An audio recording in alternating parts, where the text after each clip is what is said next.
Bonjour à tous, dans cette vidéo nous allons voir ce que c'est la représentation en perspective cavalière. La perspective cavalière est un mode de représentation d'un objet de l'espace par une figure plane. Quelques exemples de solides usuels et leur représentation en perspective cavalière. Les solides les plus connus sont le cube, dont vous avez la représentation, le parallélépipède rectangle, le cylindre de révolution, la pyramide à base carrée qui peut être aussi à base triangulaire ou rectangulaire, la sphère et le cône de révolution. Pour effectuer ces représentations en perspective cavalière, il y a des conventions à respecter. La première est de respecter simplement que tous les segments qui sont cachés doivent être dessinés en pointillés. Les segments qui sont visibles, eux, sont représentés en traits pleins. Deux droites parallèles sont représentées par deux droites parallèles. Et deux droites sécantes sont représentées également par deux droites sécantes. Donc c'est-à-dire que sur votre solide, si deux droites sont parallèles, sur votre schéma, votre représentation en perspective cavalière, on doit également retrouver deux droites parallèles. Le milieu d'un segment est placé au milieu d'un segment dessiné correspondant.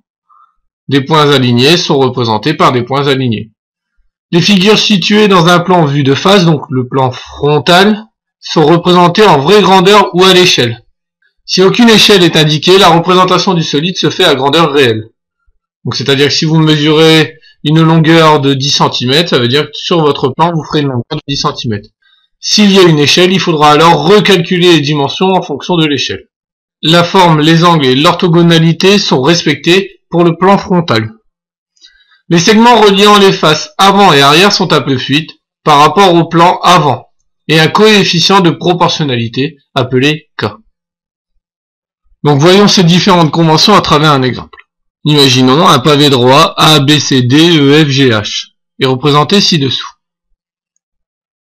Les plans A, B, C, D, qui est lui le plan frontal, avant, et le plan E, F, G, H, qui est aussi un plan frontal, mais arrière.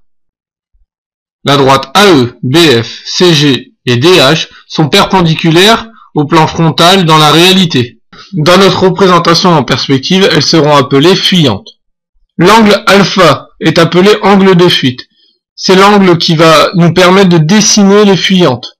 C'est l'angle que l'on va imposer entre le plan frontal et les fuyantes qui vont nous permettre justement de représenter la 3 dimensions, de donner cet effet de 3e dimension.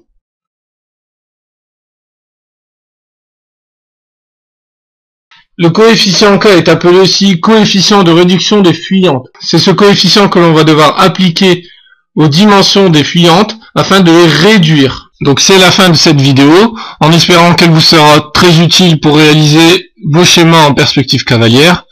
Pensez à notre chaîne YouTube Maths Sciences à l'ND. Cette vidéo a été créée par M. Herman et M. Caroul.